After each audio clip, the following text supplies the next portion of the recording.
siapapun yang bicara, apalagi melakukan hal yang benar, itu pasti akan gak disukain, dimusuhin, dijatuhin, dicela dan sebagainya. Itu udah pasti. Saya Kristen karena saya lahir di keluarga Kristen. Kalau papa mama saya bukan Kristen, pasti saya bukan Kristen. Nggak fair dong, nggak adil dong, kan gitu kan. Itu kan yang menjadi pemikiran. Akhirnya kita mempelajari begitu dalam, makin tersesat deh tuh. Akhirnya jadi nggak percaya apapun gitu. Makin ngaco, selama ini saya udah berusaha hidup bener, begini hasilnya. Orang-orang hidup yang nggak bener, enak aja gitu.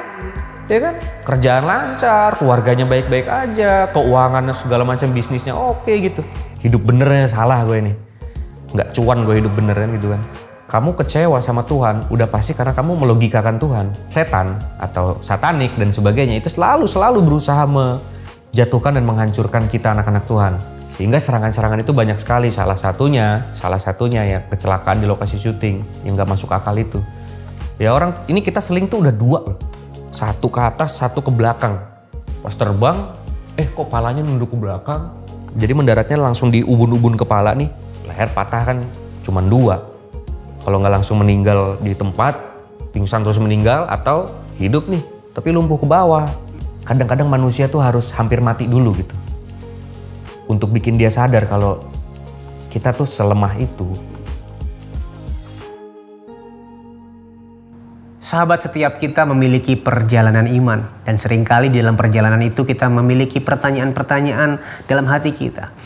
Dan hari ini kita akan mendengarkan cerita kesaksian perjalanan iman seseorang yang sudah hadir di tempat ini. So please welcome Richard Evanders. Yes, halo.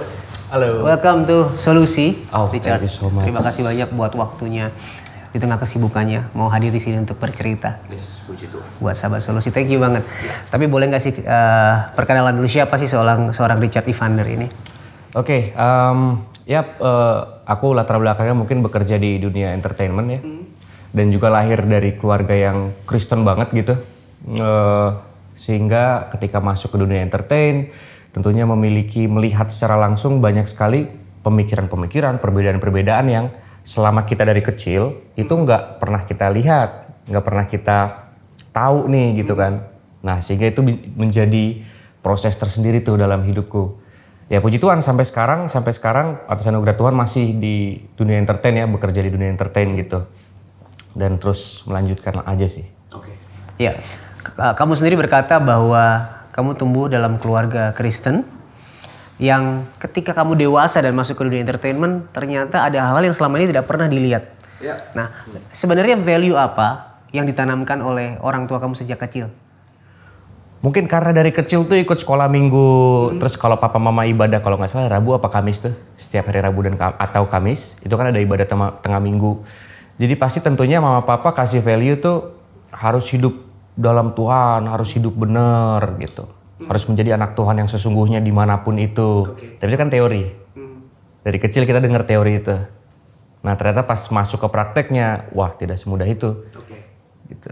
Termasuk tadi yang kamu bilang ya, ketika kamu tumbuh besar dan masuk dunia entertainment ternyata ada banyak hal yang tidak kamu lihat ketika kamu masih kecil. Apa aja contohnya itu? Ya tentunya banyak sekali pandangan-pandangan yang berbeda.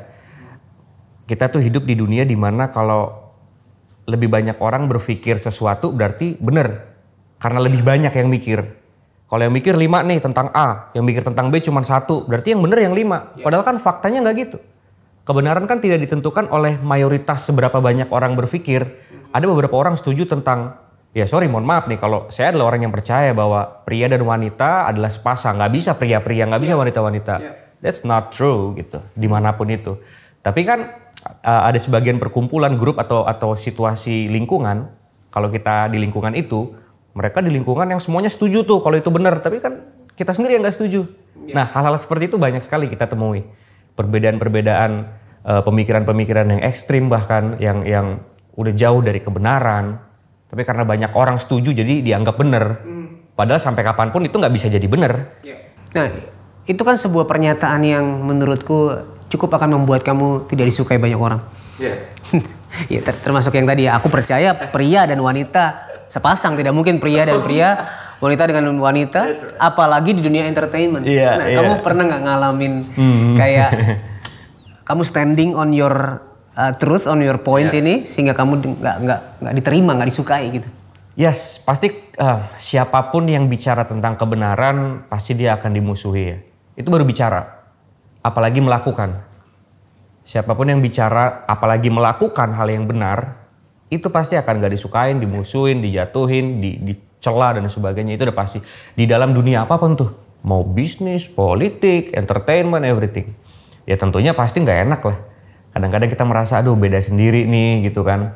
Kita jadi seperti dibedain, jadi seperti kita yang aneh. Padahal mohon maaf dengan segala kerendahan hati kita udah bener kok. Cuman karena kebanyakan mungkin situasinya pada seperti itu, jadi kita malah kitanya kelihatan yang aneh gitu. Tapi nggak apa-apa, it's okay. Tuhan Yesus juga pada saat semua cerita tentang Tuhan Yesus dianggap aneh kok. Dianggap aneh, dianggap gila mungkin sama orang-orang di situ, ngaku-ngaku Tuhan loh gitu-gitu kan.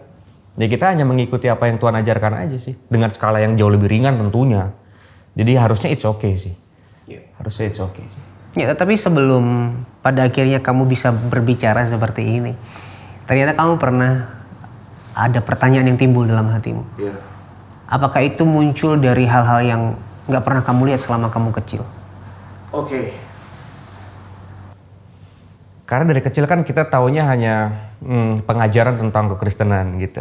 Sehingga ketika tumbuh besar, remaja, dewasa, kita kan akhirnya berpikir kritis ya. Apalagi di lingkungan-lingkungan yang juga orang-orangnya pada punya pemahaman yang lain nih. Jadi kita membandingkan, jadi kita mempertanyakan, oke, saya Kristen karena saya lahir di keluarga Kristen. Yeah. Kalau papa mama saya bukan Kristen, pasti saya bukan Kristen. Nggak fair dong, nggak adil dong, kan gitu kan. Itu kan yang menjadi pemikiran. Akhirnya kita mempelajari begitu dalam, makin tersesat deh tuh. Makin bingung lagi. Akhirnya, ini berarti yang bener yang mana nih? Banyak banget nih. Akhirnya jadi nggak percaya apapun gitu. Percaya Tuhan ada, tapi nggak tahu lah dengan cara apa, siapa, gimana gitu. Mungkin sebutannya kalau nggak salah agnostik ya sebutannya kan. Bukan ateis, kalau ateis kan memang nggak percaya tuh keberadaan Tuhan. Ya sempat banget. Ceritanya gimana bisa jadi sempat agnostik gitu? Awalnya kayak gimana tuh? Ya terus terang ya, ini agak sedikit drama sih ceritanya. Kita punya masalah gitu kan. Kita berdoa nih, Tuhan Yesus tolonglah masalah kita begini. Orang mau berdoa ditolong gitu ya. Minimal gak dijawab loh, ini tambah parah nih. Gitu kan, itu kan membuat kita ragu banget. Gimana ini bener apa enggak sih kan gitu kan. Oh jangan-jangan saya yang salah nih selama ini. Kan begitu. Ya dong. Terus pikiran logika kita kan, saya Kristen nih karena papa mama saya Kristen kok. Kan gitu. Ditambah ya tentunya pastinya ya lingkungan-lingkungan yang kemudian punya pemahaman logika yang sangat cerdas. Sangat cerdas. Semua tuh kalkulasi, semua tuh hitung gitu kan. Ya makinlah kita ragu dan bimbang. Nah, dari situ juga aku belajar, ini agak sedikit lompat, pergaulan yang buruk merusak kebiasaan yang baik ya. Artinya kalau kita udah punya hal yang baik atau hal yang benar, tapi lingkunganmu buruk, cepat atau lambat, sekuat apapun kita nih, pasti lama-lama kegerus. Lama-lama kita akan ikut sebuah pemahaman itu karena pergaulan, karena nggak ada yang mimpin, karena nggak ada yang nuntun, seperti itu. Nah, boleh sebutin gak sih apa pemikiran-pemikiran apa yang hari itu ada di dalam pergaulan kamu sehingga pada akhirnya kamu semakin terjebak nih di dalam agnostikisme? Oh, ini agak berat sih. Ya, salah satunya sih aku inget banget nih dialog ini sampai sekarang aku masih inget. Ada narasi yang pernah aku dengar, kalau Tuhan itu satu kenapa agama harus banyak? Itu kan membuat kita jadi bingung kan? Itu aku dengar. Aku pun juga pada saat itu mempertanyakan dong, selayaknya manusia yang ingin mengetahui jawaban, ya benar juga ya kan? Kalau memang Tuhan Yesus itu adalah benar, tapi kenapa harus begini, begitu? Wah, pertanyaannya banyak sekali. Dan sekali lagi, pertanyaan itu pun masuk akal. Pertanyaan itu pun sangat logika banget. Wajar gitu. Kenapa kamu basah ya? Karena kehujanan ya, masuk akal kan gitu. Logika. Gitu. Makanya di situ aku belajar. Kenapa aku tersesat? Karena aku mencoba melogikakan Tuhan. Kadang-kadang kita nggak perlu tahu, nggak perlu sepinter itu kok untuk bisa mengenal Tuhan. Kita percaya aja bahwa memang ya dia. He is the one, Jesus namanya. Dari situ nanti akan ada kejadian demi kejadian yang nggak masuk akal juga dalam kehidupan kita, yang membuat kita lebih percaya lagi. Lebih percaya lagi. Sulit dijelaskan. Bahkan mungkin mustahil untuk dijelaskan. tapi sangat bisa untuk dirasakan gitu. Nah, mungkin lebih tepatnya bukan nggak masuk logika, tapi melampaui logika manusia ya. Oh ya pasti, karena nih logika nih Tuhan tuh di atasnya jauh deh. Ya, karena kalau kita ada juga orang-orang yang pada akhirnya jadi percaya karena melihat mungkin bukti-bukti historis bahwa Yesus pernah ada sejarah juga ada juga. Jadi intinya Tuhan melampaui logika, tapi iman itu pemberian yang membuat akhirnya kita bisa percaya sama. Yes. Dan akhirnya logika harus tunduk kepada iman. Ya, that's it. Pasti harus. Mau nggak mau, suka nggak suka, mau nggak setuju ya terserah. Tapi ya akan begitu pada akhirnya. Ya. Nah ini juga mengingatkan kepada kita bahwa tentu setiap kita punya keraguan di dalam hidup. Kita pernah bertanya tentang Tuhan, apakah Engkau benar ada? Dan kalau ada, mengapa Engkau mengizinkan hal ini terjadi dalam hidupku? Dan kalau kamu bingung untuk melangkah, kamu bisa menghubungi nomor yang di bawah ini. Kami siap untuk mendengarkan cerita kamu dan mendukung kamu di dalam doa. Menemani perjalananmu melalui dukungan doa kami. Kami tunggu ya. Alright. Tapi sebelum akhirnya kamu mulai kembali percaya ya bahwa Tuhan itu ada. Dan Tuhan itu benar menyertai. Pernah gak sih merasa lagi jauh-jauh banget dari Tuhan ini? Kayak segelap apa itu masanya? Pernah dong. Ya pastinya di saat kekecewaan itu datang biasanya sepaket tuh. Kita kecewa sama situasi hidup kita. Kayaknya semua orang pasti kecewa ya. Semua orang di dunia ini yang nonton, yang semua umur berapapun pasti kecewa sama hidupnya. Ya, entah sama keluarganya, sama dirinya, sama kenapa saya begini, kenapa saya nggak seperti dia. Ya kan, yang butuh saya, yang dapat dia. Itu hampir semua orang alasannya kayak gitu. Yang perlu ditolong saya, tapi yang ditolong malah keluarga yang lain. Tuhan nih kayaknya salah nih ngasih berkat, ini salah alamat nih. Kira kecewa. Dan itu hal-hal seperti itu datangnya tuh banyak tuh. Beruntun, nggak berhenti-berhenti. Baru kecewa yang ini belum selesai. Udah ada aja kecewa yang kedua, ketiga, keempat, kelima. Akhirnya buat kita jadi, percuma lah gereja lah. Apa ini sih? Terus kita mulai pakai ayat kan. Firman Tuhan bilang, anakku tidak akan dipermalukan gitu kan. Tidak akan kekurangan, tidak akan meminta-minta roti. Katanya begitu. Salah semua ini. Loh faktanya kok yang saya alamin begitu. Kan kecewa, secara logika kecewa. Ya, orang mau bilang gak akan dipermalukan. Semua orang udah ketawa. Ya Allah kasihan banget sih lu Cat. Katanya begitu kan. Kasihan banget sih gitu kan. Nah akhirnya disitulah karena kekecewaan besar itu ditambah pergaulan yang buruk itu. Pergaulan yang gak bener itu, makanya ini penting banget sih. Ini aku mau fokus banget di pergaulan, itu sepenting itu sih. Penting banget sih. Udah makin ngaco. Selama ini saya udah berusaha hidup bener, begini hasilnya. Orang-orang hidup yang gak bener, enak aja gitu. Ya kan? Kerjaan lancar, keluarganya baik-baik aja, keuangan segala macam bisnisnya oke gitu. Kita udah berangkat subuh pulang malam, gini-gini aja gitu. Ya kan? Kecewa. Dan saya cuma mau bilang, ini touching juga sih. Di suatu momen tuh kayak Tuhan nunjukin, aku tahu kamu kecewa, gak apa-apa juga Cat. Kamu mengekspresikan kamu kecewa. Tuhan bilang, gak apa-apa, it's okay. Kamu anakku kok. Anak lagi nangis ke bapaknya karena marah juga, bapaknya juga senyum aja kan. Tuhan gak marah kok kita merasa kecewa, Tuhan tahu. Tuhan tahu betul apa itu sakit, apa itu kecewa. Bahkan di kayu salib aja Tuhan bilang, ya Allah kenapa engkau meninggalkan aku, saking depresi, stres, takut, kecewa dan sebagainya. Jadi Tuhan tahu. Jadi kadang-kadang kita udah semarah itu sama Tuhan juga, jangan merasa kita jauh dari Tuhan. Tuhan tetap ada tuh. Kita mau pergi juga Tuhan ngikutin juga. Tinggal tunggu, balik dong. Ini aku masih di sini kok. Aku nggak sejauh itu. So benci, kesel, marah sama Tuhan pasti. Setiap perjalanan iman pasti akan ada fase di situ. Fase merasa kayaknya gue salah ini percaya ini salah gue ini. Ya kan? Hidup benernya salah gue ini. Nggak cuan gue hidup beneran gitu kan. Branding gue terbatas, jualan gue terbatas, market gue terbatas, segmented parah. Mau duit di mana segmented gitu kan? Kalau di entertain nih kan begitu. Kalau kita pakai cara dunia kan waktu itu gila-gilaan aja bikin konten segala macem.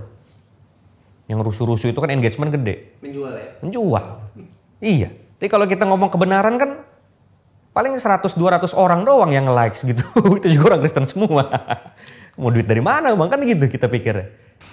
Dan ternyata ini menunjukkan bahwa pemahaman yang salah tentang Tuhan pada akhirnya melahirkan hidup yang salah ya. Karena hidupku pun juga pada akhirnya ya udah aku hidup seenaknya aja.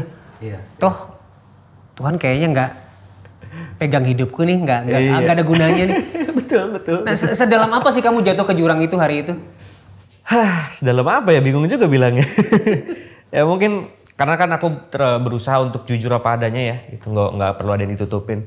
Karena yang nonton ini kan juga semua orang, teman-teman semuanya kan lihat, terutama orang keluarga juga setiap hari kalau kita di sini ngada-ngada kan malu sama orang rumah kan gitu, malu sama teman-teman tiap hari temu kan. Kita jatuh ya jatuh, artinya semua hal yang disebut tidak benar ya kita lakukan itu bisa diterjemahkan tuh apapun itu. Dan ada pesan yang menarik sih, jadi ketika udah puas-puas, emang nggak akan pernah puas sih. Udah jauh dengan pemahaman dan cara hidup yang salah. Mau balik lagi sama Tuhan nih ceritanya nih. Terus kita merasa nggak layak lah. Kita udah berdosa gitu kan. Kita udah melakukan banyak kesalahan nih. Kan mikirnya begitu. Tapi ini satu tuh hikmat Tuhan kasih. Perumpamaan sih. Perumpamaannya itu ibarat kalau dosa atau kesalahan itu ibarat kayak batu ya. Kadang ada yang dosanya gede, ada yang dosanya kecil. Yang dianggap kecil. Kayak batu nih. Batunya gede, batunya kecil. Tapi ketika batu itu dilempar ke dalam sungai, mereka akan sama-sama masuk ke dasar. Cuman bedanya yang gede, buar, semua orang pada tahu.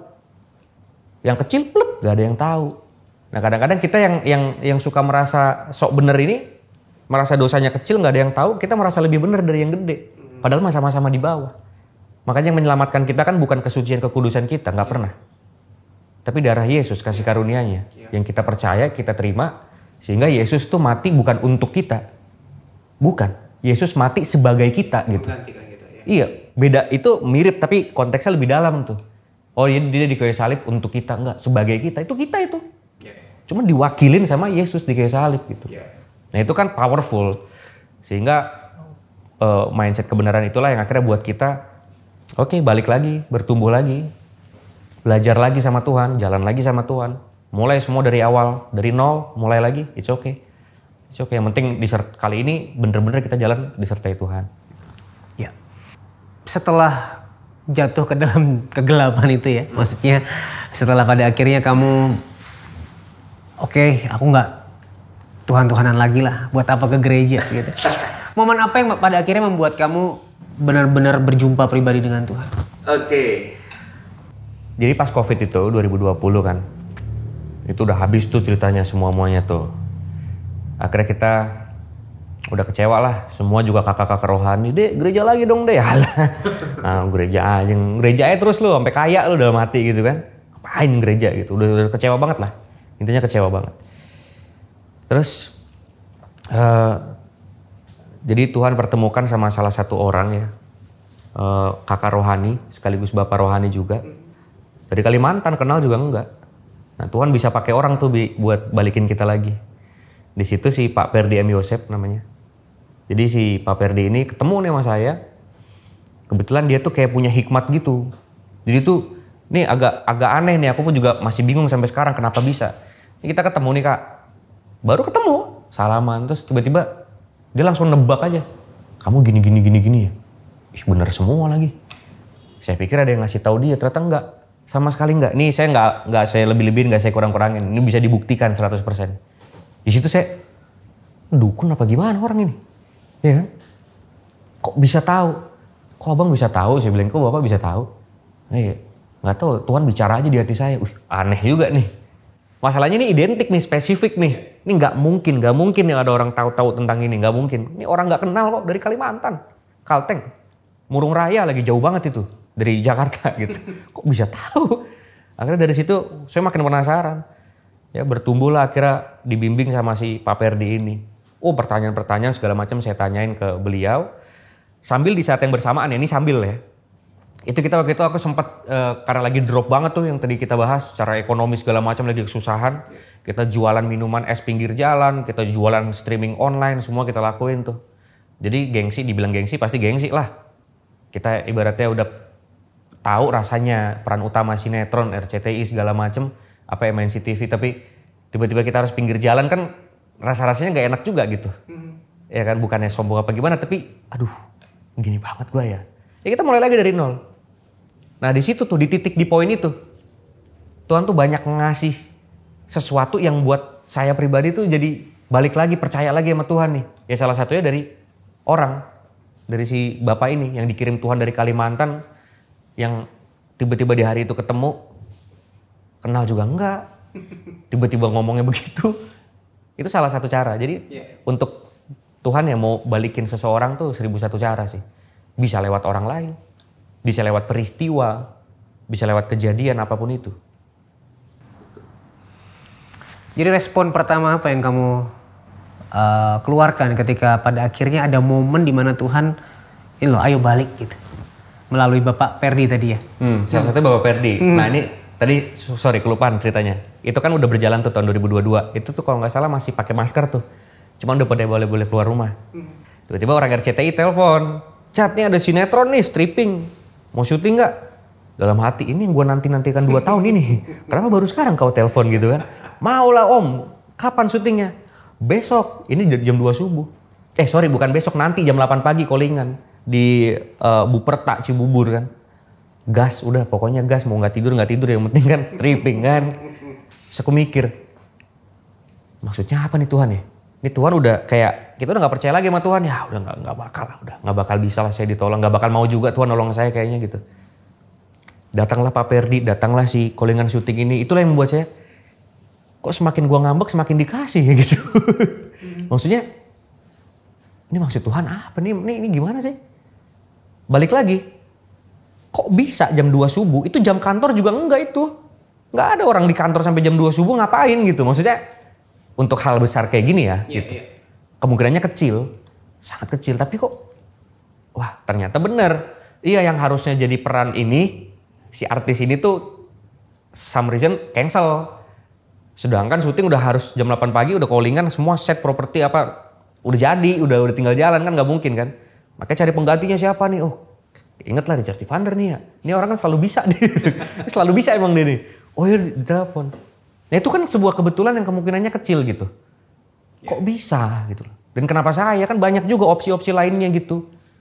Di situ mulai, apa jangan-jangan Tuhan itu beneran ada kali ya. Emang mau nolong kali gitu kan. Titik itu. Akhirnya kita coba, yaudah deh oke kita coba. Bener. Akhirnya puji Tuhan berjalan lebih baik sampai saat ini. Gitu. Yang penting ya kita coba buka hati aja dulu buat Tuhan. Kita responi aja dulu. Gitu. Pasti kok. Pasti ditolong kok. Entah gimana caranya. Ya biasanya sih selalu gak masuk akal. Di hari yang kita gak sangka-sangka tuh. Biasanya pertolongan Tuhan di situ tuh. Gitu. Kita gak tahu hari Rabu ini ternyata di sinilah harinya kita ketemu sama Bapak itu. Kita bangun pagi masih gak ada pikiran. Masih gak ada planning mau kemana ketemu siapa. Tiba-tiba aja tuh jam 7 malamnya. Kok gue di tempat ini ya? Kan begitu. Nah itu biasanya caranya Tuhan tuh kalau gitu tuh. Karena udah gak masuk akal. Akhirnya jadi balik lagi deh sama Tuhan. Oke, apa yang berubah dari caramu memandang pribadi Tuhan ketika dulu waktu tersesat dan ketika sudah kembali sekarang? Yang paling berubah adalah ternyata Tuhan punya rencana tuh lebih keren dari kita. Dialah Alfa dan Omega. Nah pemahaman itu yang berubah, paling berubah. Bahwa oke, sekarang saya paham bahwa Tuhan, God, dia tahu masa depanmu. Kalau sekarang saya pikir hal ini baik, ya betul memang baik hal ini sekarang. Tapi 4 tahun lagi jadi malapetaka hal ini. Nah kita gak tahu. Kita gak pernah tahu hal itu, Tuhanlah yang tahu. Makanya kalau Tuhan gak jawab doa saya nih, kalau dulu kan Tuhan gak jawab doa kita kan marah. Karena gak ada pemahaman itu. Tahu doang tentang hal itu tapi gak bener-bener paham. Nah kalau kita bener-bener paham, rencana Tuhan udah lebih keren dari rencana gue nih. Aman berarti. Jadi itu pemahaman itu yang akhirnya ngebuat, yaudah kalau emang Tuhan gak kasih ya udah gak apa-apa. Berarti lebih baik. Kita putus cinta sama wanita kan pasti pernah ngalamin juga dong harusnya kan. Yang nonton juga pasti sering ngalamin ini. Lagi ngalamin jangan-jangan kan gitu. Waduh kecewa lah sama Tuhan kan. Tuhan nih orang wanita ini udah bener ini. Ya kan, udah dia orang gereja, pelayanan, semua spesifikasi. Kalau orang Jawa kan bibit, bebet, bobot, semua udah mantap ini. Iya dong. Kenapa gitu loh? Nggak ada yang salah di antara kita, nggak ada yang jahat, nggak ada yang apa di antara kita. Kecewa, biasanya di situ kecewanya luar biasa. Tapi sekali lagi, ya ini kesaksianku pribadi ya. Dengan pemahaman itu, akhirnya aku sadar, mungkin saja nih, ya benar saat ini memang baik, tapi we never know. Mungkin 5 tahun lagi akan terjadi hal apa nih? Dan Tuhan gak mau melihat kita menderita. Karena pilihan kita yang gak sesuai sama rencananya Tuhan. Jadi lebih baik, udah gak apa-apa deh. Kecewa deh sekarang. Tapi yang penting aman lah anakku ini, kan begitu. Memang ikut Tuhan tuh sakit. Tapi lebih sakit lagi kalau gak ikut rencana Tuhan. Ya kan? Sakitnya sekarang nih kalau ikut rencana Tuhan nih. Oh pasti sakit. Gak ada yang gak sakit itu. Ya, ikut rencananya semakin hidup benar, semakin ikut Yesus, semakin sakit. Pasti. Nggak mungkin nggak. Tapi kalau tidak mengikut dia, lebih sakit lagi. Tapi nanti. I don't know, 3 tahun, 5, 10 tahun lagi kan hidup kan panjang kan. Ya lebih baik aja sakitnya sekarang gitu. Daripada nanti kan. Nah pemahaman itu yang akhirnya berubah sampai saat ini. Jadi intinya doa juga berubah ya. Bukan memaksakan kita Tuhan ikut kehendak kita, tapi membuat hati kita mau tunduk pada kehendak dan rencananya. Ya, wow, alright. Nah, kamu juga sempat bertemu seorang hamba Tuhan yang mengajarkan tentang iman dan logika tadi. Sempat betul apa yang paling kamu pelajari dari pembicaraan itu? Itu namanya Bang Christopher Tapeheru. Jadi di masa kehancuran itu, kehancuran. Nge-DM si Bang Kristo di DM Instagram kan. Nanya sesuatu, bang tato dosa nggak? Antingan dosa nggak? Pokoknya nanyanya luar biasa deh. Pertanyaan-pertanyaan konyol gitu. Tapi masuk akal. Karena pertanyaannya logika, memang berhikmat nih si Bang Kris ini. Dijawabnya dengan logika juga. Dijawabnya dengan logika juga. Tapi kita nggak usah bahas di sini, karena panjang itu. Akhirnya, menarik nih. Singkat cerita dia undang, main dong ke rumah. Kebetulan di rumah saya ini ada apa namanya tuh, semacam ibadah komsel tapi bukan komsel gitu. Kayak kita, ya siapa aja yang bisa yuk hari Rabu kita berdoa bareng di sini, bikin acara ibadah kecil-kecilan lah gitu. Datanglah saya di situ. Akhirnya ngomong panjang lebar lebih detail. Singkat cerita dia bilang, kamu kecewa sama Tuhan udah pasti karena kamu melogikakan Tuhan. Jadi kalau memandang Tuhan tuh jangan pakai akal, jangan pakai logika, pasti kecewa, pasti bingung. Tapi pakai iman. Iman tuh apa sih? Sederhana aja.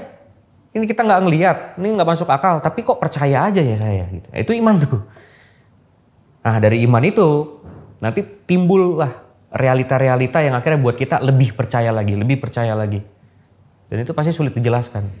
Di situ berubah. Cara kerjanya tuh, 2 tambah 2 kok 0 gitu kan. Orang mah 2 tambah 2 mah 4. Lah ini kita udah baik, kita udah kerja, kita udah usaha malah 0. Minus lagi. Nggak masuk akal. Marahlah kita manusia. Tapi balik lagi, itu cara kerjanya Tuhan. Kalau kita baca kisah Tuhan Yesus selama jadi manusia sampai di kayu salib, air jadi anggur lah, ya, orang buta melihat, orang lumpuh tiba-tiba angkatlah tilammu dan berjalanlah. Seketika itu, dia lumpuh kan udah lama itu. Mungkin udah ke dokter mana juga nggak ada yang sanggup kali kan. Tapi kurang dari angkatlah tilammu dan berjalanlah. Itu dialog kan kurang dari 7 detik tuh. Iman mulai menyelamatkan engkau. Kurang dari 10 detik bangun dia. Itu kan menggambarkan juga kadang-kadang masalah hidup kita udah 8 tahun nih. 8 tahun sengsara nih. Udah susah, duit kagak ada, jodoh kagak ada. Makin sedih lagi itu kan.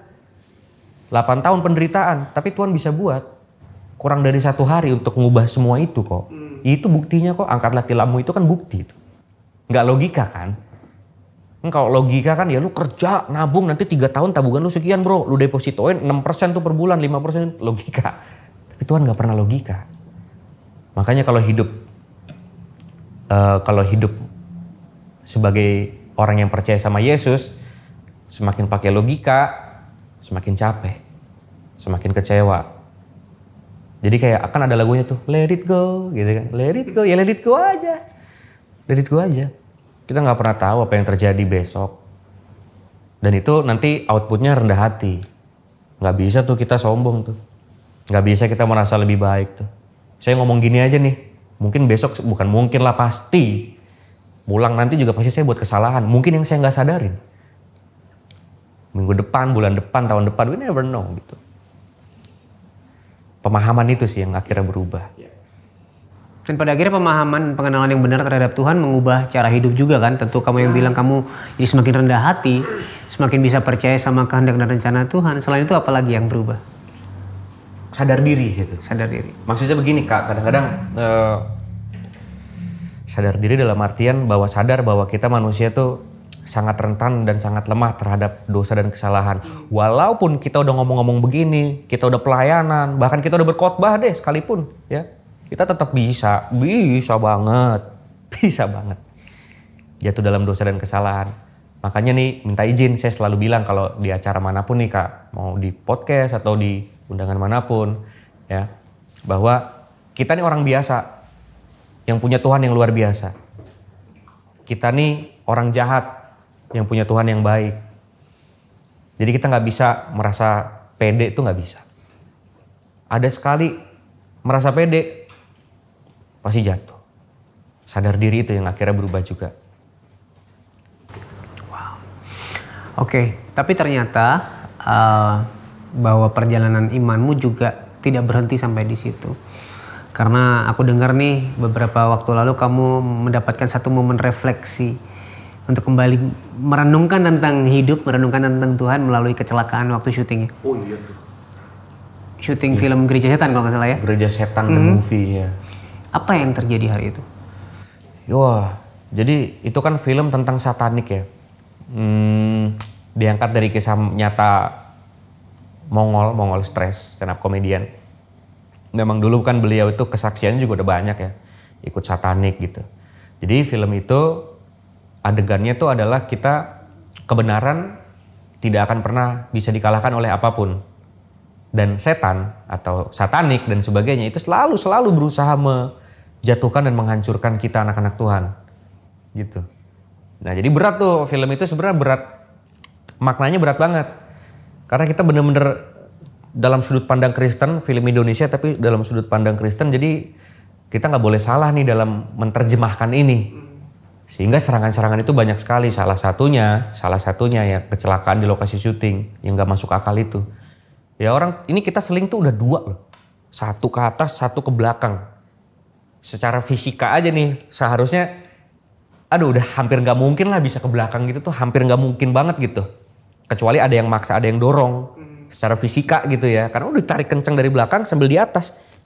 Ditariknya barengan gitu. Tapi kalau misalkan ada videonya bisa dilihat. 2, 1, tarik!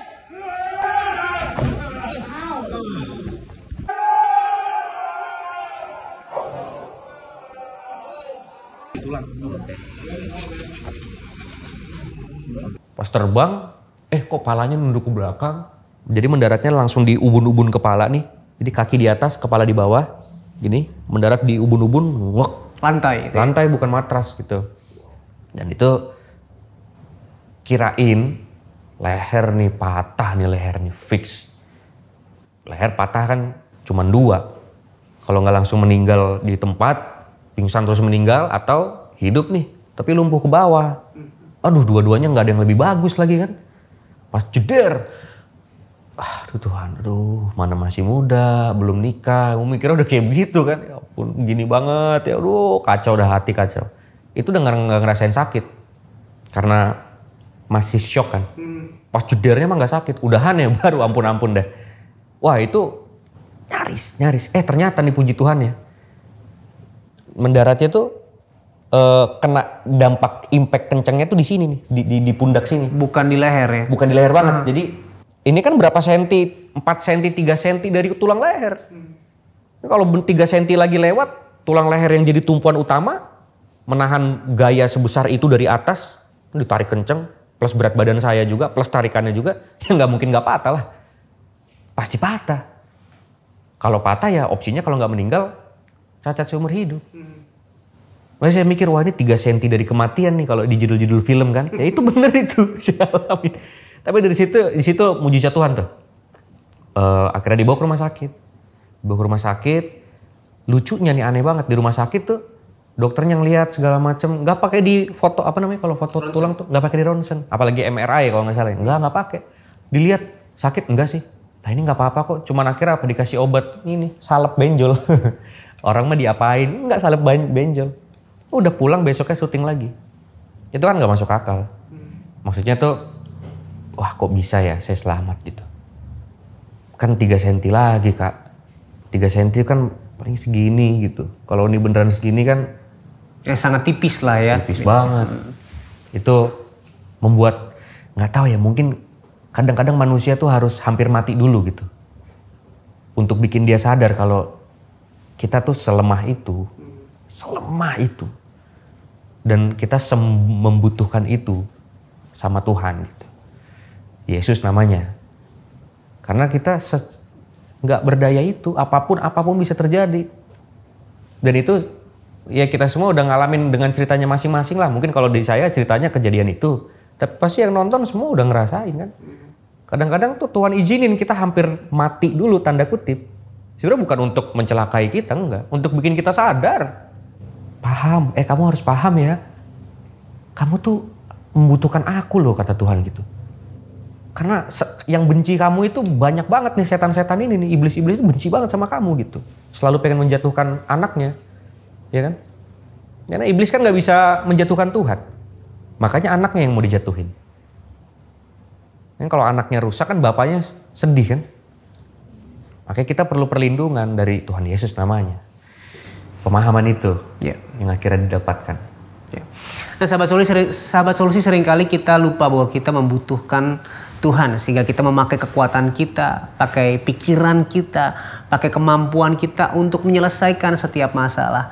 Tapi hari ini kita diingatkan untuk bersandar hanya kepada Tuhan, datang kepadanya di dalam doa. Dan jika kamu rindu untuk didoakan, membutuhkan orang untuk menopangmu di dalam doa, kamu bisa menghubungi nomor yang di bawah ini. Ini adalah nomor layanan doa Cahaya Bagi Negeri. Kami siap untuk mendengarkan cerita kamu dan mendukungmu di dalam doa. Ingat, datang kepada Tuhan. Nah, kamu menjalani perjalanan yang cukup panjang dalam kekristenan, mulai dari anak yang Kristen sejak lahir, mempertanyakan Tuhan, jadi agnostik, sampai akhirnya kembali kepada Tuhan. Makna apa yang kamu ambil, pelajaran apa yang kamu ambil dari perjalanan imanmu ini? Tuhan kalau milih orang tuh gak pernah salah. Walaupun orang itu ragu sama dirinya sendiri. Walaupun gak ada yang percaya sama dia. Bahkan keluarganya, bahkan teman-temannya, siapapun gak ada yang percaya. Tapi Tuhan gak pernah salah pilih orang. Ini kalau kita ada sampai hari ini, kita nih semua di ruangan ini ya, yang nonton gitu kan, Tuhan gak pernah salah pilih kamu gitu. Gak pernah salah dia. Walaupun kamu pikir dia salah nih milih saya gitu. No, dia gak salah. Ya. Dan kebiasaannya Tuhan nih, Tuhan itu suka, Tuhan itu gak tertarik dengan orang-orang yang hebat, keren, kaya gitu. Dia tertarik dengan orang yang dipandang rendah, lemah, bahkan orang berdosa. Orang yang merasa dan tahu bahwa gue tuh berdosa banget, gue tuh najis banget gitu. Tuhan tertarik sama orang-orang yang seperti itu. Jadi Tuhan datang bukan untuk orang-orang yang suci dan sempurna, karena gak ada juga. Tapi Tuhan datang untuk orang-orang berdosa. Orang-orang yang dianggap hancur, orang-orang yang dianggap miskin, gak berguna, gak pantas, gak pernah dapat kesempatan gitu kan. Gak pernah dianggap di kehidupan ini. Di keluarga gak dianggap, di kerjaan gak dianggap, di teman-teman juga gak dianggap. Karena manusia semua pada memandang rupa dan uang kan begitu kan. Faktanya begitu, dari dulu juga begitu. Tapi Tuhan, Yesus namanya, datang untuk orang-orang yang seperti itu. Kita, aku dan kamu, kita semua. Dan gak ada cinta yang lebih besar dari cintanya Dia terhadap kita. Wow. Oke, kamu punya satu ayat yang selalu kamu pegang, yang mungkin menjadi ayat emas lah istilahnya ya. Dari Mazmur, Tuhan menetapkan langkah-langkah orang yang berkenan padanya, bila ia jatuh tidak sampai tergeletak. Sebab Tuhan memegang, menopang tangannya. Apa maknanya dalam hidupmu dan mengapa ini sangat berarti ayat ini dalam hidupmu? Ya. Karena kalau dialog tulisannya kan Tuhan menetapkan langkah-langkah. Jadi setiap langkah tuh kayak udah ditetapkan nih. Hari ini ke kiri, besok ke kanan, besok ke kanan lagi, besok ke kiri lagi gitu. Jadi Tuhan tuh udah menetapkan nih langkah-langkahnya itu. Jadi aku sih orang yang percaya Kak, kalau kita nih ada di sini hari ini dengan semua outfit yang kita pakai jam segini, itu ya Tuhan tetapkan langkah-langkahnya. Ya kan? Itu satu. Meaningnya itu satu. Yang kedua, nah ini menarik banget. Apabila ia jatuh, berarti Tuhan tahu ada kemungkinan dia jatuh. Iya dong. Manusia bos. Udah pelayanan, udah jadi WL, udah berkhotbah ya dan sebagainya, udah jadi leader, bla bla bla. Apabila ia jatuh, bisa jatuh nggak? Oh sangat bisa, 1000% bisa. Nah tapi ini menarik nih yang ketiga, tidaklah sampai tergeletak, ada tangan Tuhan gitu. Artinya apa? Dia bisa jatuh, dia bisa melakukan kesalahan. Aku dan kakak kita semua bisa ngelakuin kesalahan. Tapi ini yang menarik, apabila ia jatuh, Tuhan tahu kita bakal jatuh, tapi Tuhan selamatin kita supaya nggak sampai tergeletak. Apa? Akhirnya bangkit lagi,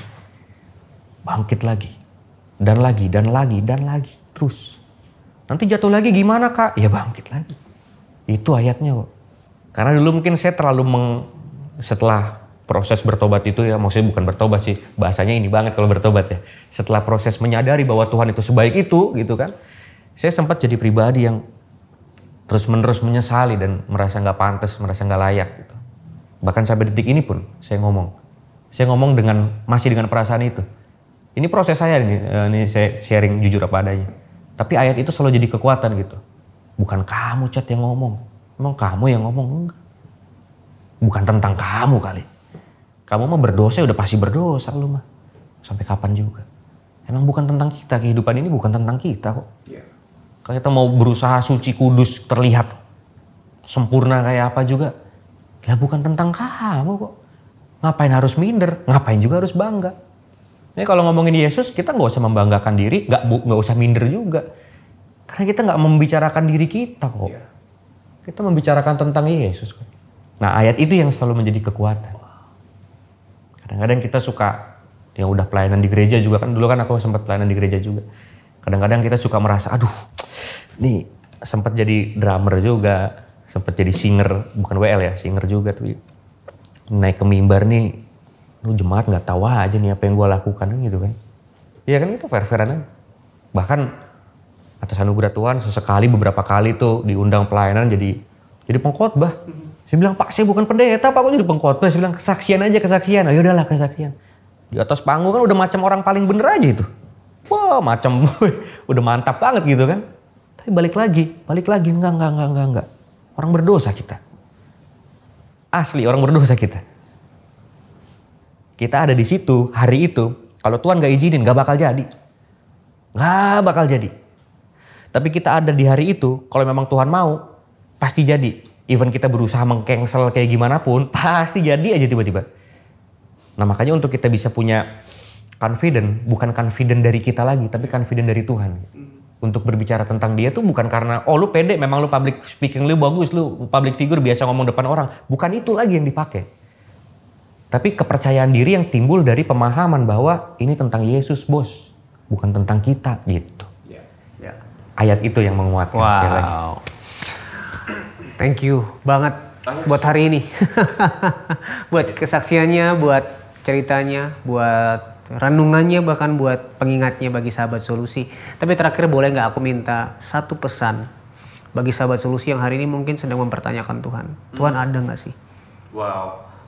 Meragukan Tuhan ada buat aku gak sih? Apa yang ingin kamu sampaikan buat sahabat solusi? Gak apa-apa kalau bingung, kalau kita masih bingung, kalau kita masih mempertanyakan, kalau kita masih menunggu pembuktian dari keberadaan Tuhan itu sendiri, gak apa-apa banget. It's okay, gak apa-apa. Semua orang juga pasti ngelewatin itu. Tapi satu pesannya, please. Bertahan please. Di momen itu memang iblis pasti nyerang kamu luar biasa. Dia pakai logika, dia pakai orang untuk bikin pikiran kita semakin tidak mempercayai lagi Tuhan tuh bener ada atau enggak. Tapi please jangan dengerin. Pemikiran itu akan selalu ada siang dan malam, bahkan dalam mimpi pun juga akan selalu ada pemikiran itu. Tapi please jangan dengerin. Karena yang jelas itu bukan pemikiran yang benar. Satu hal, bahwa ketika waktunya tiba kamu akan kagum. Bahwa ya Tuhan beneran ada ternyata. melalui peristiwa yang akan dipastikan akan terjadi dalam hidupmu, kamu akan melihat bahwa oh Tuhan tuh beneran ada. Jangan pakai logika. Saya nggak pernah ke Rusia kan. Saya bilang sama kakak, Rusia tuh nggak pernah ada itu. Nggak ada itu Rusia, itu akal-akalan doang itu. Emang kenapa Chat kamu bisa ngomong gitu? Orang saya belum pernah lihat, saya belum pernah ke sana. Bukan berarti kita belum pernah lihat, kita belum pernah ke sana, bukan berarti Rusia nggak ada. Rusia beneran ada, lu aja yang belum pernah ke sana. Sama. Mana Tuhan nggak ada, Tuhan nggak kelihatan itu kan. Bukan berarti kita belum melihat, merasakan, berjumpa, berarti Tuhan nggak ada, enggak. Tinggal tunggu waktunya, peristiwa dalam hidupmu akan membuat kamu melihat dan percaya bahwa Tuhan, Yesus namanya, dia yang udah nyelamatin kita. Bertahan, it's okay. Itu dia pesan. Thank you Richard buat waktunya. Oh iya. Thank you banget. Sekali lagi thank you. Sukses selalu, sehat selalu. Amin. Biar terus mempercayakan diri kepada rencana dan kehendak Tuhan yang luar biasa, yang sempurna dalam hidupmu. Thank you banget sekali. Thank you Solusi, Tuhan berkati. Tuhan Program berkati, ini ya. menjadi program yang jadi berkat bagi Amin, banyak orang. amin. Itu yang penting. Amin. Nah, buat sahabat Solusi yang hari ini mungkin sama seperti yang pernah dilewati Richard, kamu mempertanyakan Tuhan, ragu akan kehadiran Tuhan dalam hidupmu. Bahkan kamu ragu adakah Tuhan sebenarnya.